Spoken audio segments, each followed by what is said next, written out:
Welcome to Everything Co-op, bringing you information on how cooperatives can help improve your quality of life. This show is being sponsored by the National Co-op Bank, NCB.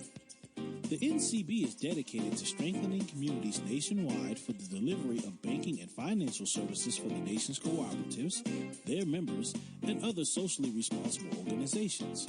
For more information on the power of community ownership, visit ncb.coop.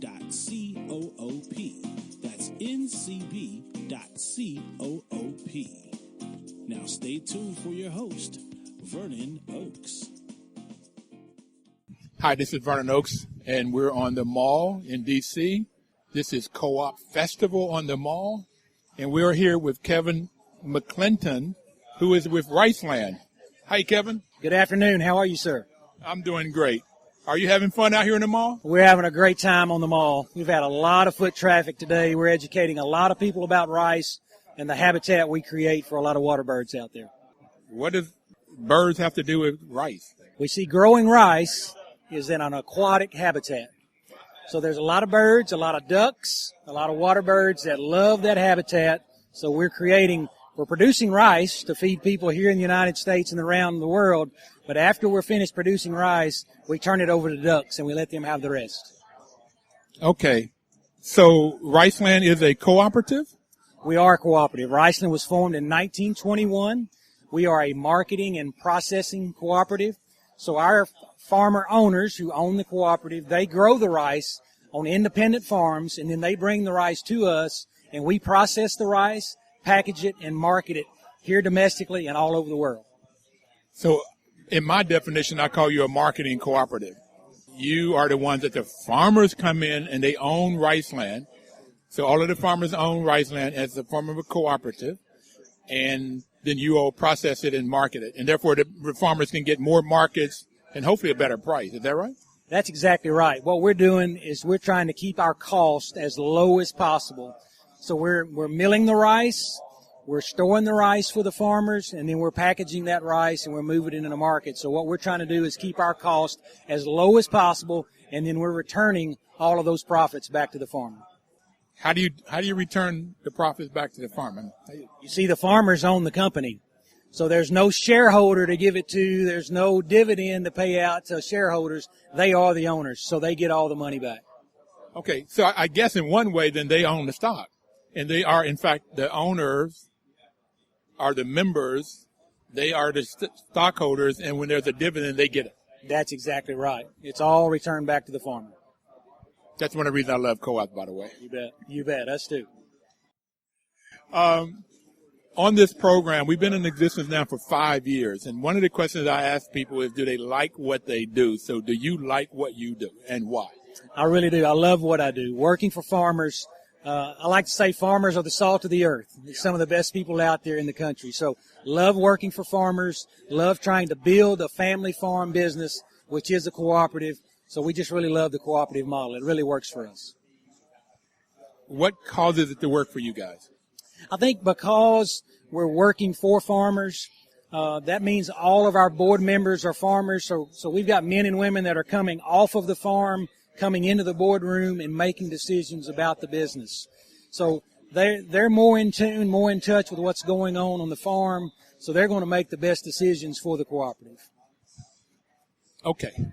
So you get a chance to work with farmers, to help farmers.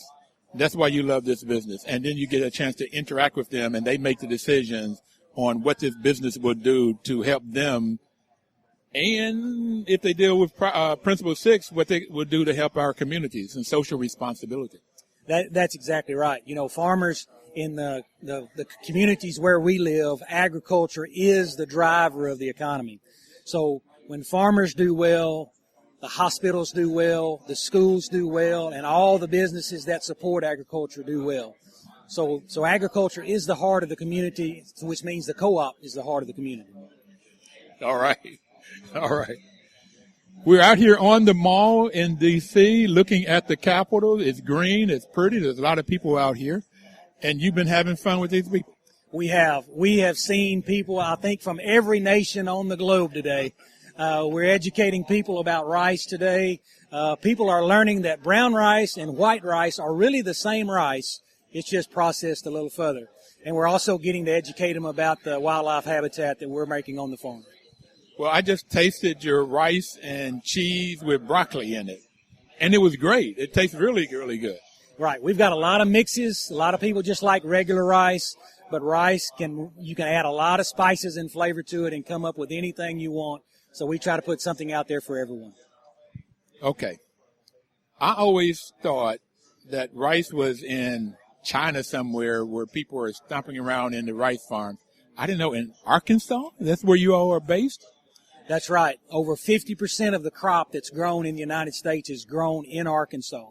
So you have 6 major rice-producing states. You have Arkansas, California, Texas, Louisiana, Mississippi, and Missouri.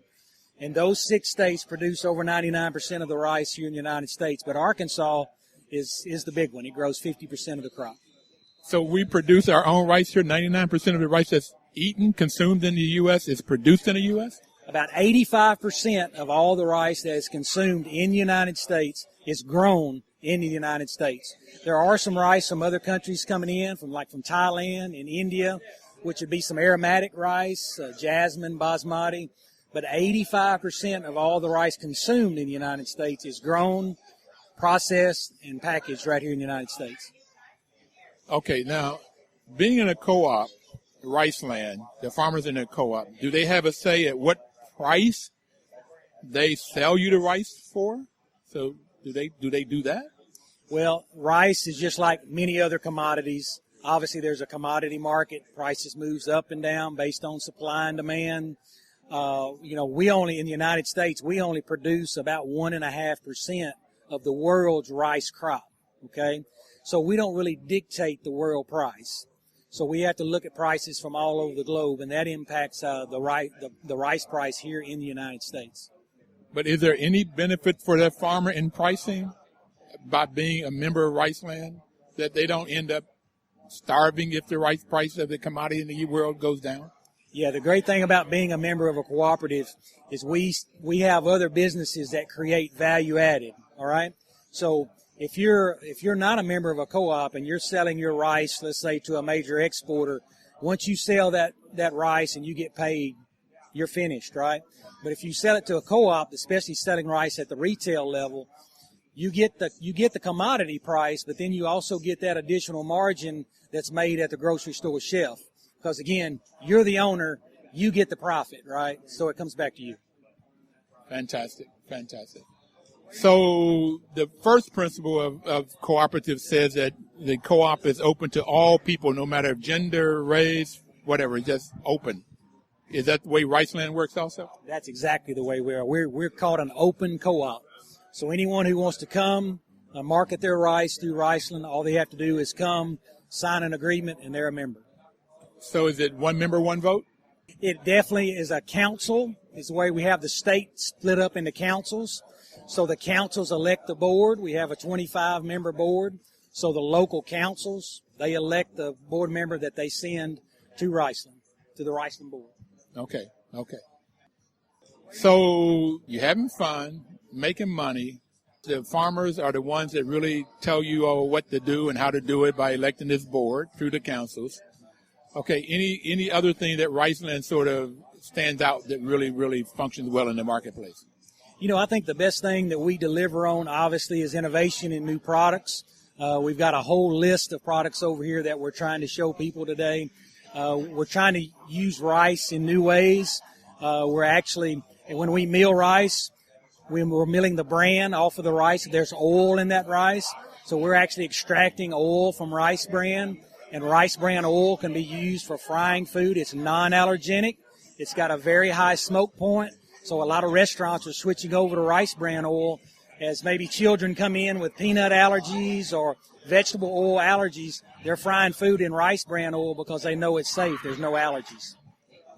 Well, that's new to me. That's fantastic. Okay. And you say a high smoke point. That's right.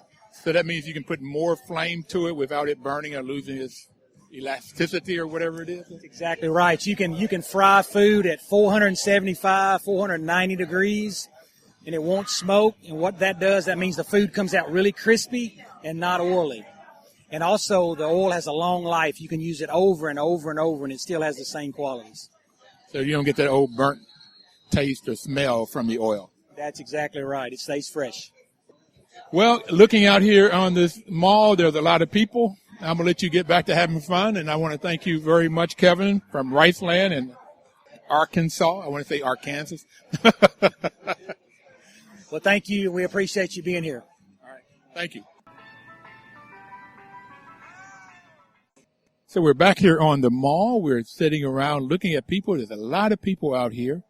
And we can look at the Capitol and the green. It's just a beautiful space. And we ran across Doug O'Brien, the president of NCBA, who's sponsoring this. Doug, how you doing this afternoon? I'm doing fantastic. We're here at the Co-op Festival on the Mall, the second annual. We've got 34 partners, cooperatives, cooperative associations, telling the story of how cooperatives empower people in their business, empower them in their community. We've got food co-ops here, Cabot is here, Organic Valley, Riceland. We've got housing co-op. We've got worker co-ops across the board.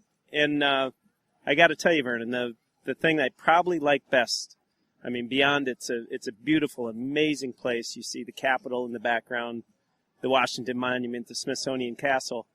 It's the conversations that happen. Because in every one of these 34 partners, we got real cooperators, people who really live the cooperative business model. And then you have thousands of folks, probably most of them, that coming out of the Smithsonian, young families, and they're starting conversations. They're asking about one member, one vote. They're wondering, what is this all about with member benefit and control? And these conversations are happening, and people are having fun. So it's just, we're having a great time. Great. I am also, for all of those reasons. The young man I just talked with his two young children, 3 and 1, that's what he was talking about, the benefits of being in a co-op and how they can increase their wealth and all of that stuff. Yeah, that's right. And there's a lot of people, I think the way we were able to present it here on the National Mall, on America's Front Yard, they have that conversation, and we make it real accessible. Some great conversations. Some of the purchasing co-ops, we're talking about how, and these are cooperatives of small businesses that come together so they can compete against Walmart and Lowe's, about how the cooperative business model really preserves Main Street and the jobs and the families who own those businesses on hardware or HVAC systems or veterinary. So it's a little bit of everything here, and the conversations are great. People are having fun, and it's the Co-op Festival on the Mall. All right. And the music is great. And Thank the music is fantastic. Thank you, Doug. All right, thank you. Keep on walking around having fun. All right. Thanks See a you. lot. We're at the festival on the mall. The Co-op Festival on the mall is a beautiful, beautiful day. We're getting ready to take our first break. We'll be right back. Please don't touch that dial.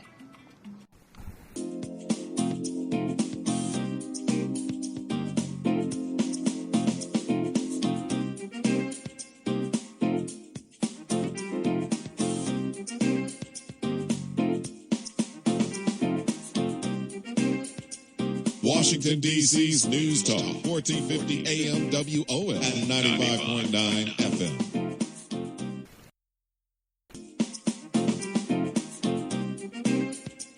Washington, D.C.'s News Talk, 1450 AM WOL and 95.9 FM. Hi, this is Vernon Oaks, and we're out here on the mall with Cooperative Festival. And we have Mr. Richard Dines, who we're going to talk to from CUNA. And CUNA is? Credit Union National Association. And what makes up CUNA? Well, we're the association of all different types of credit unions. Credit unions from large to small, federally chartered, state chartered, in every state of the union. Every state? Every state. Okay. How many members? Well, there's about 5,500 credit unions in the country, and about 85% of them belong to CUNA. And they also belong to their state leagues. So there are state credit union leagues and CUNA, and credit unions belong to both. And those credit unions have over 110 million members. 110 million members. Okay, so we probably see a few of these out here in the mall today. Oh, yeah. In fact, Navy Federal Credit Union, the largest credit union, is here. And there's a bunch of local credit unions that are helping staff our booth. Okay. Now, I was thinking about the people walking around here would be members of Navy Federal, or I'm a member of NIH Federal Credit Union. Absolutely. So there'll be people around here that are members of credit unions. Why are you out here in the mall?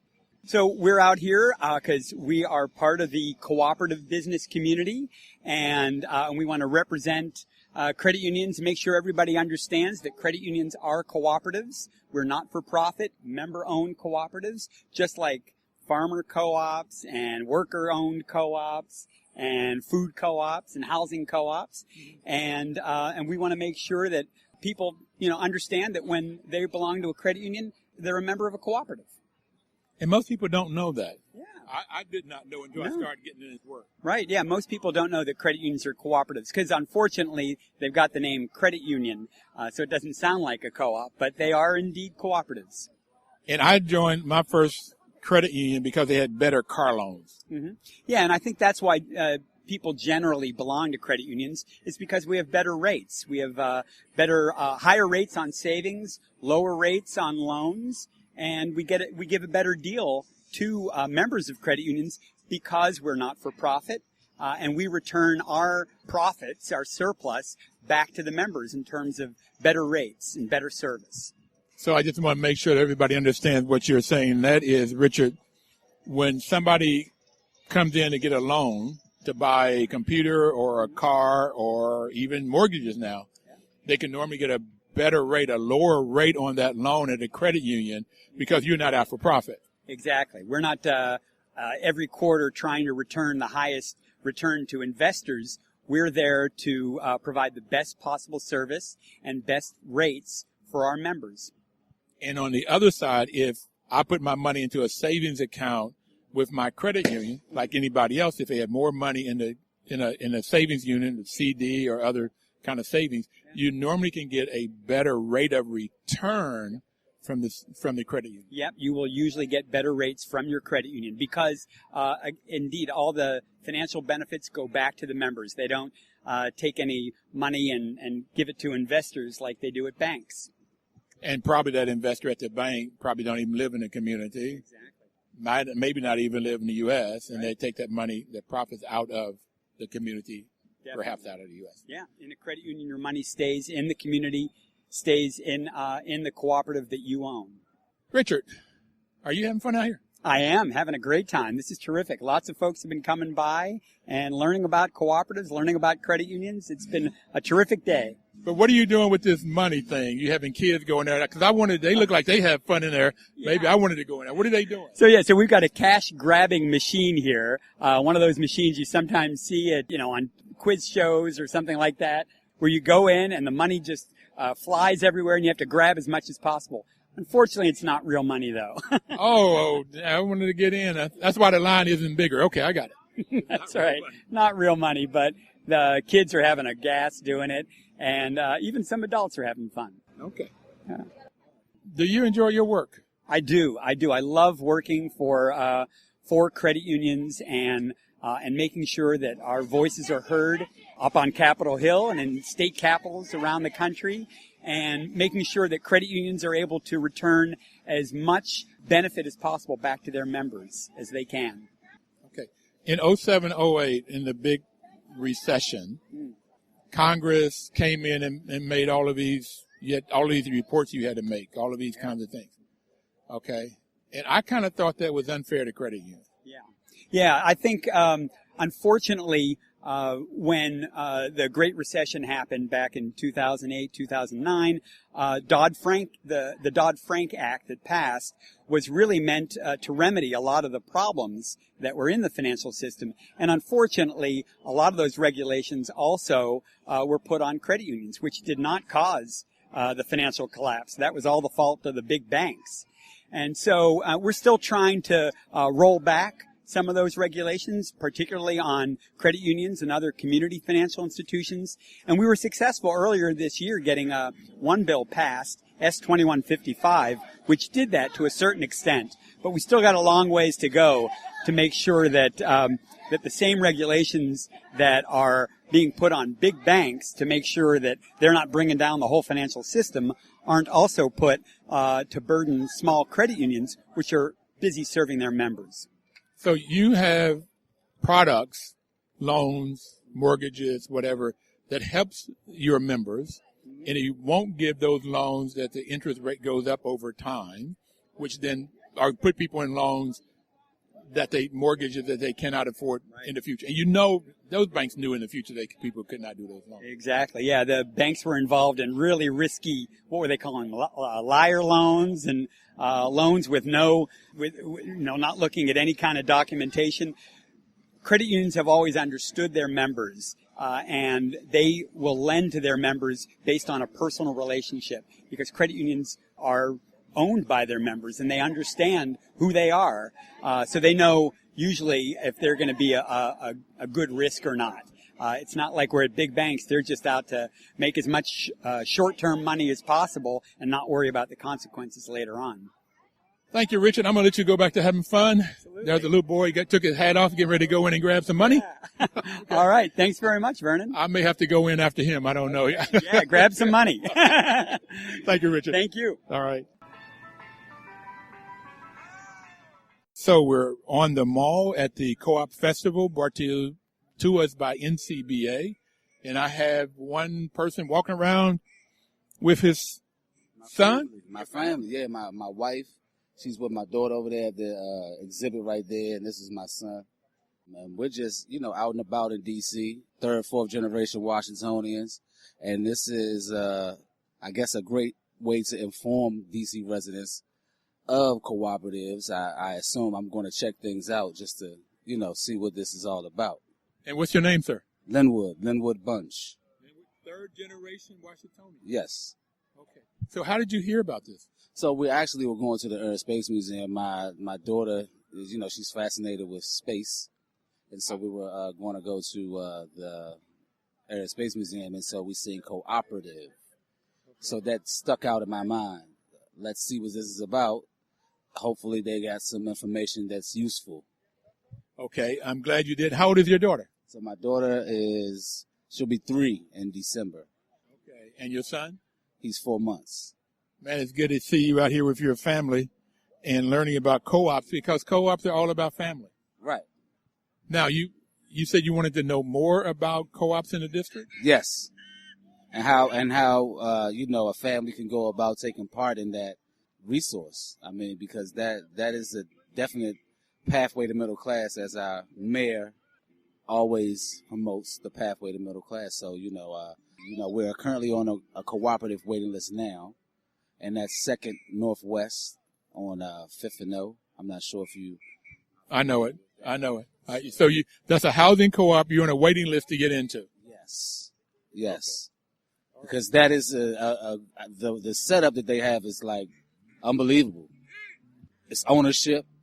If you decide to sell it, if you decide to move on, you can take the funds that you're actually paying as rent, mortgage, whatever, your fees, dues, whatever they want to, categorize, with the verbiage or whatever. I'm trying to take part in that. All right. Now, there is a group that's called the D.C.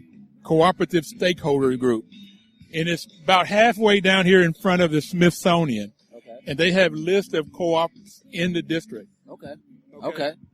So I direct you to take your wife and your kids and go over there, and they have a flyer that will tell you about all of the co-ops. That's not all of the housing co-ops. Okay. And again, I cannot tell you, being a grandfather, I cannot tell you how thrilled I am to see a brother out here with his family. So this is, I have 2 other children. I just want to let you know I have a son that's 18. He's VTC. You look like you about 22. So I don't know how you got an 18-year-old. Thank you. So and I got a 17-year-old as well. They go to Thurgood. Well, my son just graduated from Thurgood over in Southeast Ward 8. He's going to VTC this year, starting college, and then my other son is on par to graduate this year. So we just trying to. And I have a grandson that's in the 9th grade over at Thurgood Marshall. Oh, okay. Yeah. Okay, that's good. They looked all over my daughter and him. They looked all over D.C. to figure out what school might be best for him, and that's what they chose. That's great. Yeah. That's great. Yeah. Excellent choice. All right. So head over there to the D.C. Cooperative Stakeholders Group, and we'll keep on walking around. Thank you, bro. Thank you very much. Yes, sir. Thank you. We're at the festival on the mall, the Co-op Festival on the Mall. We're taking our second break. We'll be right back. Human nature. We're listening to some great music down here. Wish you were down here to listen. This is Cuba.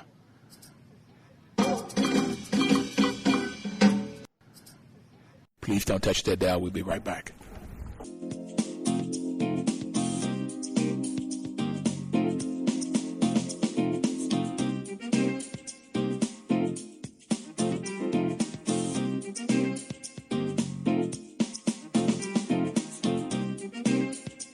Washington, D.C.'s News Talk, 1450 AM WOS and 95.9 FM.